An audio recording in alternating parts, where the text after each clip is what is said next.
मंगल भवन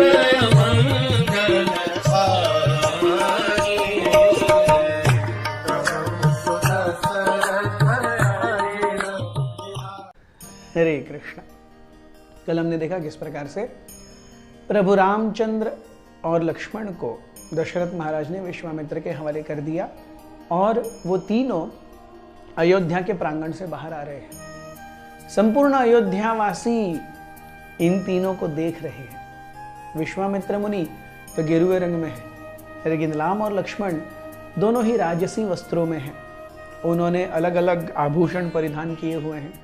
कमर पट्टे में एक तलवार झूल रही है, हाथ में बाण, हाथ में धनुष है और दोनों कंधों पर तुणीर हैं जिसमें अलग अलग प्रकार के बाण रखे हुए हैं।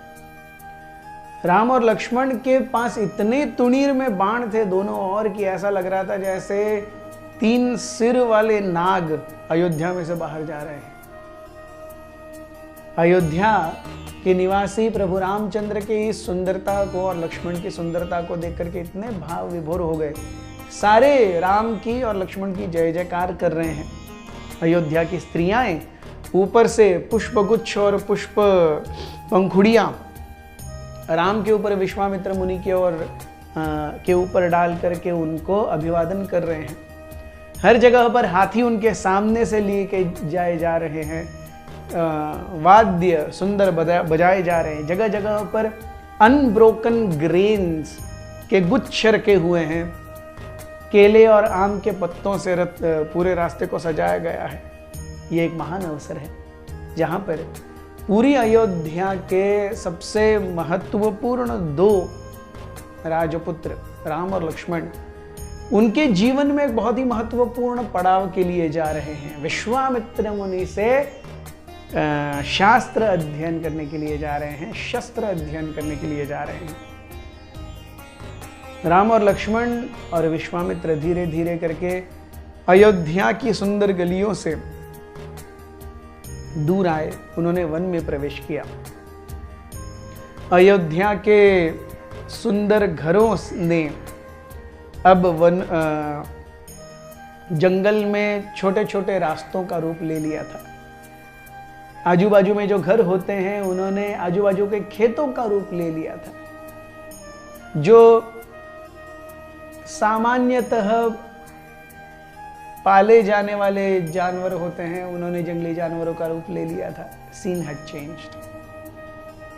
काफी समय तक चलने के बाद, लगभग 8 मील अर्थात लगभग 14-15 किलोमीटर चलने के बाद, 14-15 किलोमीटर यानी आज के हिसाब से लगभग 3 घंटे, तो लगभग 2.5-3 घंटे चलने के बाद राम, लक्ष्मण और विश्वामित्र सरयू नदी के किनारे आए। सरयू नदी के किनारे आने के बाद उन्होंने देखा 3 घंटे चलने के बाद राम और लक्ष्मण थक गए हैं। उनके कपोल पर पसीने के बिंदु हैं, स्वेद बिंदु हैं। उनका रंग धूप में काला हो गया है। हालांकि उनके अंदर शक्ति है, लेकिन विश्वामित्र देख रहे हैं they are not used to this lifestyle. Vishwamitra मुनि एक प्रखर तेजस्वी ब्राह्मण है, लेकिन उनका हृदय भी मातृवत वात्सल्य से द्रवित हो गया। उन्होंने कहा राम और लक्ष्मण से कि आप जाकर सरयू में स्नान कराइए, अपने आप को पवित्र कराइए। मैं आपको 2 महाविशेष विद्याएं दूंगा जिनका नाम है बल और अति बल। इन विद्याओं से क्या होगा? इन विद्याओं से आपकी भूख और प्यास हमेशा के लिए चली जाएगी। आप हमेशा ही तेजस्वी, ओजस्वी रहोगे। आपके शरीर में कभी भी शक्ति की कमी नहीं रहेगी। आप सारे शस्त्र और अस्त्रों में पूरी तरह पारंगत और निपुण हो जाओगे। राक्षसों के प्रभाव से आप मुक्त हो जाओगे, चाहे आप जागृत अवस्था में हो या सुप्त अवस्था में हो। आपका जो विद्या अध्ययन है वो अत्यंत ही सकुशल रूप से पार हो जाएगा अगर आप ये विद्याएं लेते हैं। राम और लक्ष्मण सरयू में गए, स्नान किए। स्नान करने के बाद वो बैठ गए।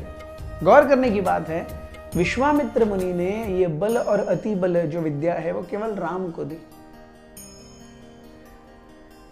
राम को ही क्यों दी? लक्ष्मण ने क्या पाप किया? लक्ष्मण ने कोई पाप नहीं किया। राम ये विश्वामित्र मुनि के शिष्य हैं और होना भी चाहते हैं। लक्ष्मण वहां पर दशरथ महाराज द्वारा भेजे गए हैं, तो विश्वामित्र मुनि उन्हें डायरेक्टली एड्रेस नहीं करते। This is one reason, because he had originally gone to ask only for Ram. Second is, अगर विश्वामित्र मुनि दोनों को ही ये ज्ञान दे दें, so they will both become disciples of Vishwamitra Muni, और ये लक्ष्मण कभी नहीं चाहेंगे। विश्वामित्र मुनि ने ये ज्ञान राम को दिया, राम विश्वामित्र मुनि के शिष्य बने। राम ने ये ज्ञान लक्ष्मण को दिया और लक्ष्मण प्रभु रामचंद्र के शिष्य बने। So Vishwamitra Muni also knew that Lakshman would never take a position wherein he is equal to Lord Ram, and that is why he did not impart this knowledge to Lord Ram. प्रभु रामचंद्र ने ये ज्ञान लक्ष्मण को दिया। प्रभु रामचंद्र इस ज्ञान को लेकर के अपने गुरु विश्वामित्र मुनि की ओर कृतज्ञता के भाव से भर गए। उन्हें लगा जैसे सही में उनके ऊपर बहुत बड़ा कृपा का वर्षाव हुआ हो। हालांकि राम प्रभु हैं, फिर भी इस मनुष्य जन्म में एक मर्यादा पुरुषोत्तम के रूप में जी रहे हैं, और अपने गुरु के प्रति सजग, जागरूक और कृतज्ञ होना ये मानव जीवन की सबसे प्रथम सीख है। जीवन में व्यक्ति कितनी बड़ी तरक्की क्यों न कर ले, अपने गुरु के प्रति शरणागति, निष्ठा और उनके प्रति नम्रता, ये हर एक व्यक्ति को क्या कहते हैं, प्राइड या गर्व के दंश से बचाती है। इसलिए अपने से बड़ों का, खासकर गुरुजनों का, माता पिता का हमेशा आदर करना ये हर एक जीव के लिए सर्वप्रथम कर्तव्य है। बहुत बहुत धन्यवाद। हरे कृष्ण।